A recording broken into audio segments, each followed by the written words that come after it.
Coming up now on Animal Outtakes. We don't want to have to say no. When someone calls us and says hit by car, I could say, yep, bring them in, and we'll take care of it because that fund is there. We'll show you a program that gives animals a second chance at life and introduce you to one of the program's recipients. And this tiny pup is in training to become a future guide dog, but it's her puppy raiser who is learning some important skills as well. This is Hope. She's our 9th guide dog that we've raised. And we'll get up close, a little too close. This has the density of a human bone, so if he really wanted to come down on your finger. Ooh. This and much more straight ahead on Animal Outtakes.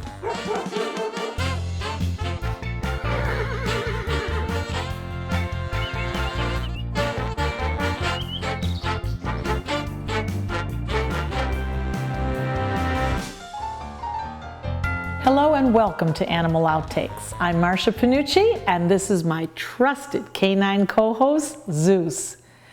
It's something we don't like to see, animals who are abused and mistreated, but it is a sad reality. Dog fighting is a federal offense in all 50 states. The American Pit Bull is the most common dog used in dog fighting in the U.S. You are about to see the impact this form of torture can have and what one organization is doing to help give those animals who are homeless or victims of animal cruelty a new life.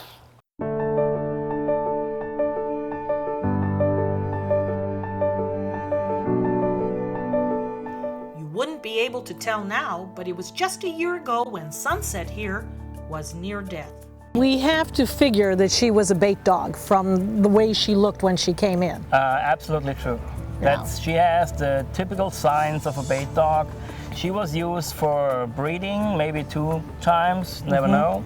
And she has the totally wounds of a bait dog.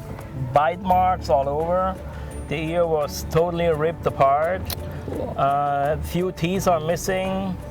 And you still could see the marks around her mouth where they duct taped her. A bait dog is used to train other dogs to fight.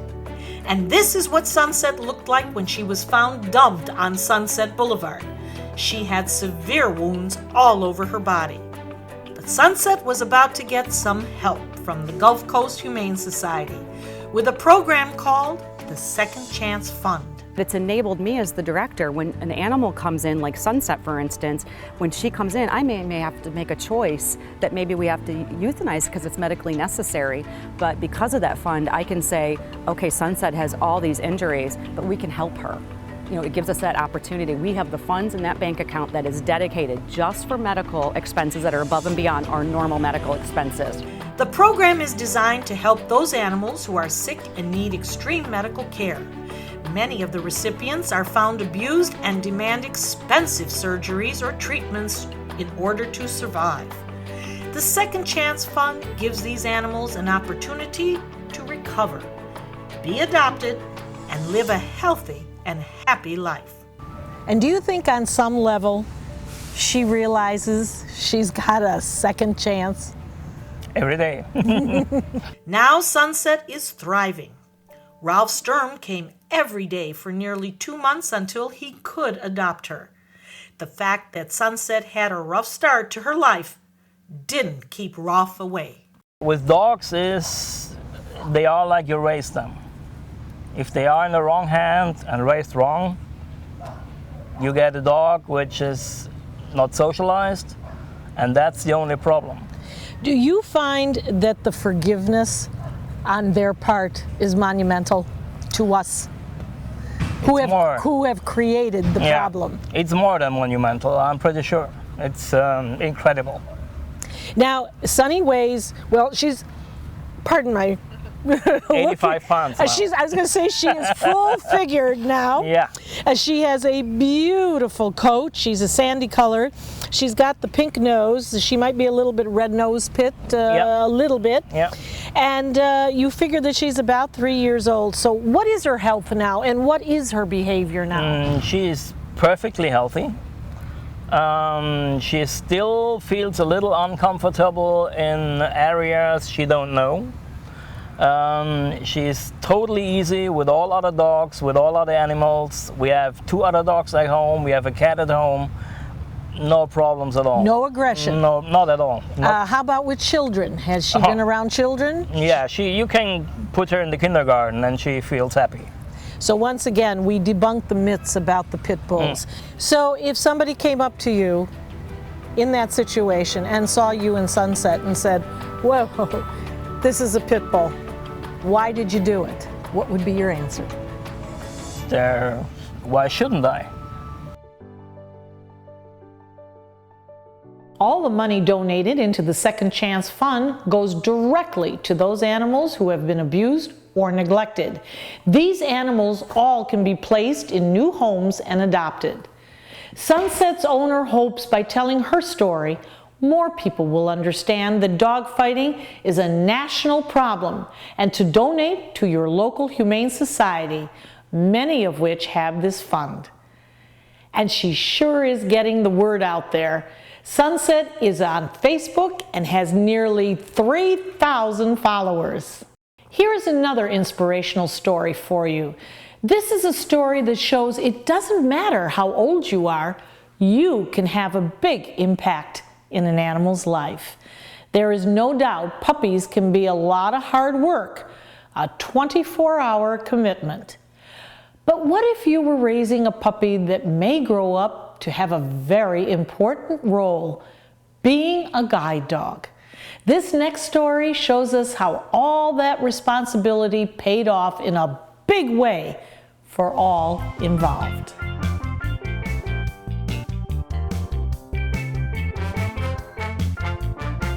Sit. Good girl. And down. Jim was our first, and then Elvis, Eckerd, Reese, Petey, Sunshine, Summit, Christy, and Hope. Jordan Kreisman and her family love dogs. In fact, in the past 7 years, they have raised 9 of them. The Kreismans are puppy raisers, and they are bringing up future guide dogs. It's just been kind of like a great family thing. You get like sucked into doing it because, I mean, they're adorable and it's so much fun to work with them, and then especially when they make it to be guide dogs, it's just, it's so great. So yeah, it's like a vortex, we like to call it. Like you just get sucked into doing it over and over again once you start. It all started when Jordan was just about 12 years old. She needed to do a volunteer project, and being familiar with the mission of the Southeastern Guide Dogs and her love of pups, well, it was an easy project for her to get behind, and one that her and her family continue. It's just an incredible experience to know that something so small that you're doing in keeping a dog for a year and teaching them some commands can help change someone's life so much. It's just meeting any of the graduates from Southeastern who have their guide dog, and when they tell you their story and they tell you how much the dog helps them, it just warms your heart so much, and you can't help but cry knowing that you're a part of it. These puppies are raised to help those with visual impairments, veterans with PTSD, and as therapy dogs. But before pups like Hope are old enough to go into more in-depth training, they need the basics. And that's where the puppy raisers come in. You are responsible for their training, and so you want to make sure that you're doing all that you can to help these dogs succeed. You, as the puppy raiser, pretty much are teaching them sort of the more basic commands.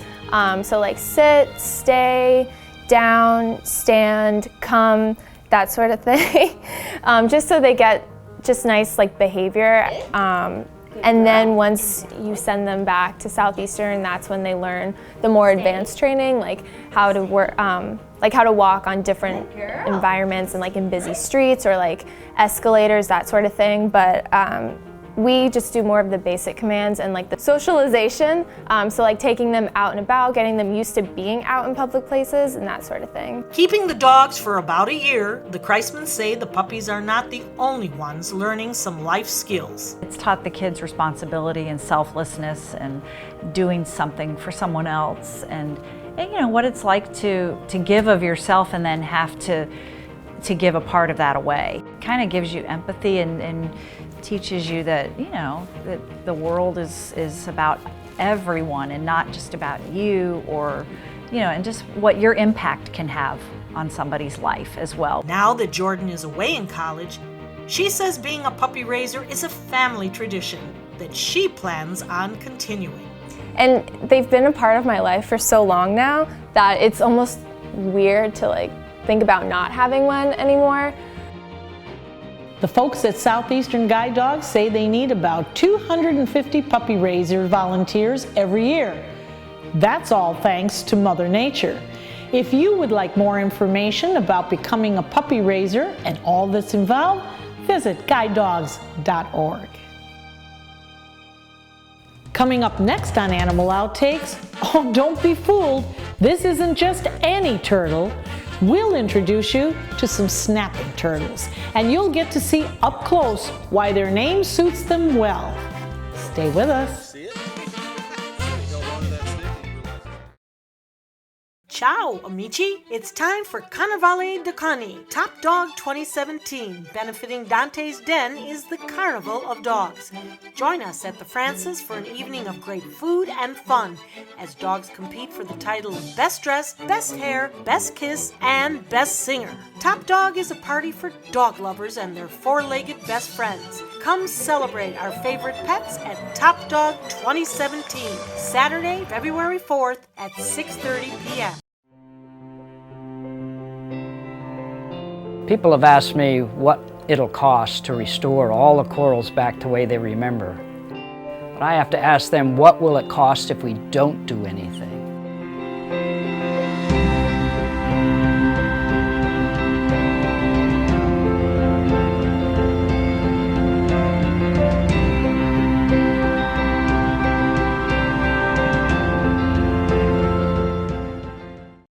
For thousands of years, we've been humans' best friend. You've been through a lot, and we've been right there with you. A dog is part of the family, a confidant, and a friend who always knows how to get into your heart. So what happens to our beloved companions when we can no longer care for them? This is why we've created Dante's Den, an innovative, state-of-the-art facility that will provide care for up to 100 dogs. Dante's Den is a community for joyful dogs. Millions of Americans face uncertainty when planning for the future of beloved pets who may well outlive them. Dante's Den is a charitable organization, so in whatever capacity you can, please lend your support so that we may continue this most wonderful work. Dante and I would like to thank you for watching and for also opening up your hearts to our wonderful community of joyful dogs. Learn about the many ways you could become involved by visiting dantesden.org. Welcome back. Get ready to see a critter who is common to Florida, but one you may seldom see, and for good reason.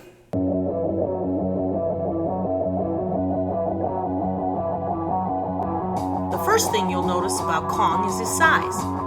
This is not a lightweight here, folks. He is enormous.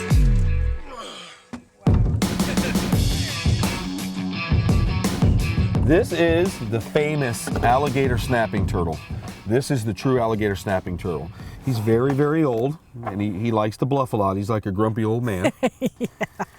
So I acquired him from the Florida Fish and Wildlife Department. This prehistoric-looking reptile is the largest freshwater turtle in North America, and Troy needs a permit to own him since they are declining in the wild. That's one reason we seldom see them. But I learned there's another. He's out of the water, and they never leave the water. Males never leave, ever. They don't come out in the sun, they don't come out. So they live weightless in the water their whole life. They even breed in the water. The only ones that come out are the females, and they only come out to lay eggs, and that's it. His shell has been cracked or tampered Yeah, with? when we got him, they said that this was probably, he had a little bit like a parasite or something, bacteria that got in there, and we treated all that. Okay. And we acquired him from the gentleman that brought him to his facility. He brought him in 1968 to his facility. Oh. All right, here we are at 2016, on the verge of 2017, and here he is still kicking. So, and he was already big then. My. So you can imagine his age. In captivity, alligator snapping turtles have lived to be 70 or more years, and they typically weigh between 150 and 170 pounds. And old guy Kong here has apparently lived an exciting life. This stuff here is from old fights. This is where he got in fights with other males during breeding, where they bite each other to fight for the female. So, with that being said, he's an old warrior. He is aggressive then. Yeah, in breeding, but to us, he doesn't want to bother us. If we were to be in the water with him, say we're swimming, unless we agitate this animal, as a general rule, they will not bother you. But we can't say the same for the smaller Florida snapping turtles. Normally, like, this is a little stick, it's gentle. I would touch my own face with it, just for the crowd. So if you just gently touch the animal a little bit, you'll see the mouth open up gently. And so what it does is, if any part gets touched and he feels it in there, he'll go. Did you see it? Yes, so he held onto that stick and he realizes, oh, that I didn't hurt him, so. The Florida snapping turtle is much more aggressive than the alligator snapping turtle. When you see how vulnerable it is, it's easy to understand why. So because they're so aggressive, we're going to be handling this guy very carefully. But if you look on the bottom of the shell, it's very small plastron, very, very small. They don't have a lot of protection here. See that? Yes, so they live he's very vulnerable, isn't he? He is very vulnerable. This is the Florida snapping turtle. So a lot of people you'll see grab them by the tail and pick them up. You should never do that. You should always get them up underneath the shell. Okay. Get up underneath and grab them by the very bottom of the plastron and carry them like this. Wow. It's the safest for the animal and yourself as well. I think keep my hands off and stay my distance. And oh yeah, you're eyeing us too, huh? Don't worry, we're staying safe here. But he just winked at me. He did. Not maybe, so bad. He likes you. I'm not sure how much he liked me, but after seeing how fast he grabbed a hold of that stick, I wasn't about to get too close. Snapping turtles roamed the earth with dinosaurs. The modern snapping turtle evolved over 40 million years ago. If you have a job, they'll get it done. But put your checkbook away. All this workaholic needs is a task to do. Coming up in Dog of the Week, we'll meet a border collie who is most happy when he's working. Stay with us.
The Border Collie is not only a smart dog, but also likes to have a job to do.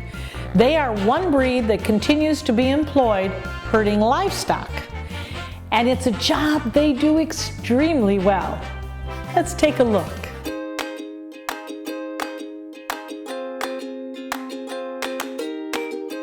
This is Temmie.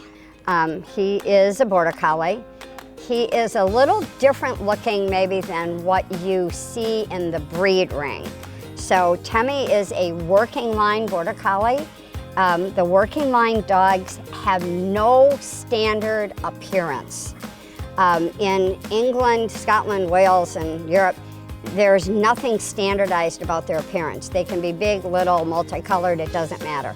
All that they care about is the dog's working ability. Border Collies are workaholics. The working line Border Collies are bred primarily to perform a task. And one of their favorite assignments, herding livestock. I do sheep herding with him. He works a lot. He's got all his obedience titles. He works in agility, and we're working on the highest level tracking title for him. Working border collies like Temmie here can take direction by voice or with a whistle. Lay down. Good boy, come on. Lay down. Good boy, come on. And to get a Lay down. herding job done, you need a dog with lots of energy and excitement, something this breed is known for. So you would not recommend that you bring this in as the family dog if you're not going to exercise, have agility, and do all of the other things that you just require, don't you? Yes. Absolutely. Again, there's a lot of border collies that come into rescue for the reason that a lot of these really heavy-duty working dogs go into rescue. People want them because they think they're really smart, but then they don't do anything with them. So if you don't engage their brain, if you don't give them jobs to do, and that doesn't mean just going out and throwing a ball for them for 5 minutes. They can be really destructive. They can end up with a lot of OCD behaviors. That could be why you see these dogs in a lot of dog agility competitions. They are fast and can dominate. Fact or fallacy? The border collies are the most intelligent. Really? It depends on what you call intelligence. They learn very quickly. There's a saying with agility people, if you show the dog how to do it wrong once on equipment, you'll be doomed forever, because that's how they learn it. So they learn very quickly. They also have a lot of weird issues. They can be sound sensitive. They can be prey driven. They can, like the Malinois, they can go after prey. They can be kind of loosey-goosey in the brain, you know. So it's not just that they're brilliant, all of them, etc. A lot of them require a tremendous amount of work. Again, they need a job. They're definitely not a homeowner dog. Border Collie is definitely a task-driven breed, and owners need to be ready to work these dogs themselves. He and I train a lot. So this is a true partnership between you and your dog. Absolutely, yeah. And you know, he's sitting here and I'm just relaxing him, or maybe he's relaxing me, I'm not quite sure. But this is not typical of him, right? He'll like this only for so long. Right, so he's fine here. He's extremely obedient. We work on that. He always has been. I've been very fortunate with him. But at some point he's going to go, yeah, I'm done with this, what are we doing, okay? And then it's not that he can't stay in this position, and he might need to. If you're working livestock, he might need to lay there for a long period of time. But you've got to engage that brain. Coming up next on our Dr. Dog segment, where you can find out what to do if you think your furry friend has a temperature. Stay tuned. Ciao, amici! It's time for Carnevale de Cani, Top Dog 2017. Benefiting Dante's Den is the Carnival of Dogs. Join us at the Francis for an evening of great food and fun as dogs compete for the title of Best Dressed, Best Hair, Best Kiss, and Best Singer. Top Dog is a party for dog lovers and their four-legged best friends. Come celebrate our favorite pets at Top Dog 2017, Saturday, February 4th at 6:30 p.m.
And now it's time to head to our trusted veterinarian, Dr. Anne Chauvet. She clues us in on what to do if you think your dog or cat may have a fever. Now it's pretty easy, however, slight little detail, I recommend you have a thermometer labeled dog or cat because you take the temperature rectally and yours, well, not so much. So make sure the thermometer is well labeled. You can get temperature probe covers. All of this is available over the counter at your local pharmacy or drugstore. You're going to insert the thermometer rectally and measure the temperature like you would for anyone else in your family. Do not use an ear thermometer. They do not work in pets because of the anatomy of the ear. So rectal is the way it has to be. The faster the thermometer, the easier it is on you, so definitely measure that. Normal temperature for a dog and a cat is going to sit between roughly 100 degrees Fahrenheit to 102.8. Anything above that is considered a fever. If you see that at home in a pet that is resting, then you should be concerned. If you have a high temperature fever in a pet that is looking sick, you must bring your pet in and have it checked out by your vet. Some great advice from the doc. We hope you had fun and learned a thing or two along the way. Zeus and I will be back here again next week with even more animals and some wild adventures. Until then, thanks for watching. Stick your hand in there just to make sure, Michelle. That's your job, Marcia. Yeah, there you go. The fact that I'm cross-eyed doesn't mean anything. He looks old and tired. He does look old, but definitely not tired. He's not tired. He gives me a heck of a time here. Yeah, they estimated him to be about 125, 130 years old. My goodness. He weighs in about as much as old as he is, so he's about 120 pounds, 125 pounds, give or take. Tail, while he walks, go ahead. Really? Yeah, hold his tail. And let him kind of pull a little bit. You'll see how strong he really is. Oh, oh. Yeah. Oh, See yes. what I mean?